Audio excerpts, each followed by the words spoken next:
Good afternoon, welcome back. Today I'll be reviewing Paloma Picasso Minotaure.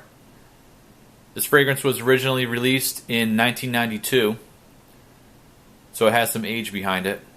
The nose behind it is Michel Almerac, and you may have heard his name from popular releases like Yop Homme, Gucci Pour Homme 2003, and his most recent creation of Bentley for Men Absolute. This is categorized as an Oriental. When I first spray it on, it smells bright, citrusy, fresh, and very clean. It's a energetic opening with the bergamot certainly taking the center stage, and there's a hint of fruitiness to it. I also can pick up on a green herbal tone, and that comes from tarragon. It certainly has a sharpness to it. This opening lasts about a half an hour, so it stays pretty fresh for a while. After about 30 minutes, the fruitiness begins to take over for the bright freshness. And there's definitely a sweetness to the fruit. Combining with that, I pick up on a bourbon vanilla. It has a slight boozy edge to it, and you could say that this is a very early precursor to pure malt with that sweet boozy vanilla and fruitiness. Now, I'm not going to say that this is a pure malt substitute. It's certainly not. It's certainly significantly different from that, but I definitely get a pure malt fruitiness in the mid.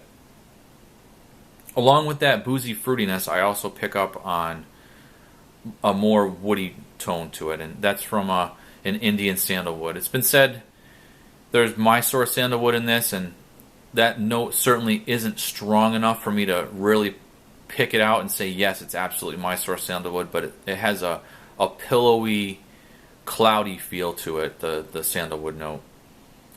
In with that, there's a creaminess from a granulated tonka bean, and if you're familiar with that tonka bean note, you're not going to be surprised with it here. It's certainly very similar to other mainstream releases.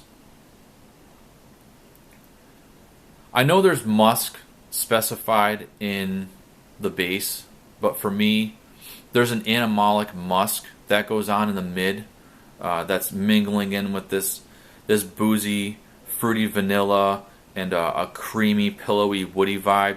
So that muskiness burns off before the base. So I would consider the musk to be more of a mid note.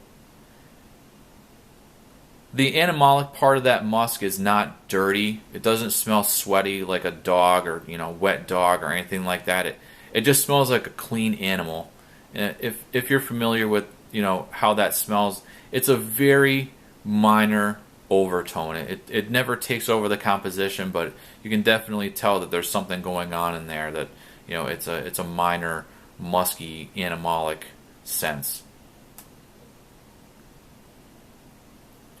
This one ends by burning off that animalic note, and the tonka bean doesn't really make it to the base. That's also more of a mid note. And what you're really left with is that boozy vanilla with that pillowy, airy, cloudy sandalwood. And you can begin to pick up on a smooth pinch of amber. The fruitiness that you get in the beginning and the mid becomes a little less complex and a little less generic. And for my nose, I can pick up on a very soft peach note. It's minor. It doesn't take over the base. For me, the most significant notes in the base are the vanilla and the sandalwood, but that peach note adds a nice touch to it. And it doesn't smell like a feminine peach. It definitely has a unisex base to it. So it's definitely very well composed. The quality of the ingredients in this is actually pretty good. Outside of the opening, I feel like it's definitely a very wearable scent from the past. I know it's from the early 90s, but I certainly think that it's still relevant today. The opening to the mid is more masculine, but the base is more unisex, so I think if a more daring woman wanted to wear this, she certainly could. The longevity on it is tricky. It opens bright for the first hour, and it settles in, but when you wear this in the heat, you can pick up on it for about 8 hours.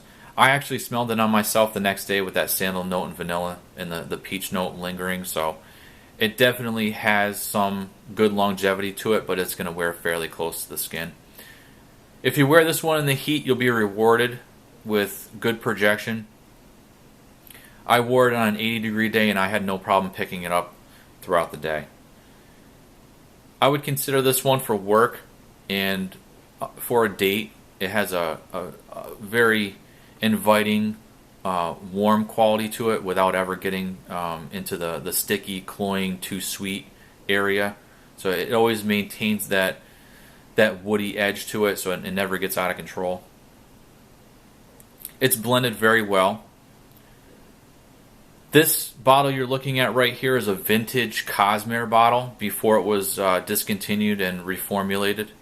It was re-released back in 2012 by L'Oreal. So the reformulation bottles, the good majority of them have a plastic clear ring on the bottom. So you'll see one black ring and one clear plastic ring. If you want the vintage Cosmere bottle that has all the old ingredients in it with that Indian sandalwood note, I would highly recommend looking for this double black ring cap.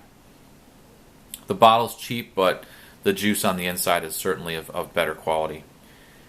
If you do get an older bottle, I recommend burning quite a few sprays.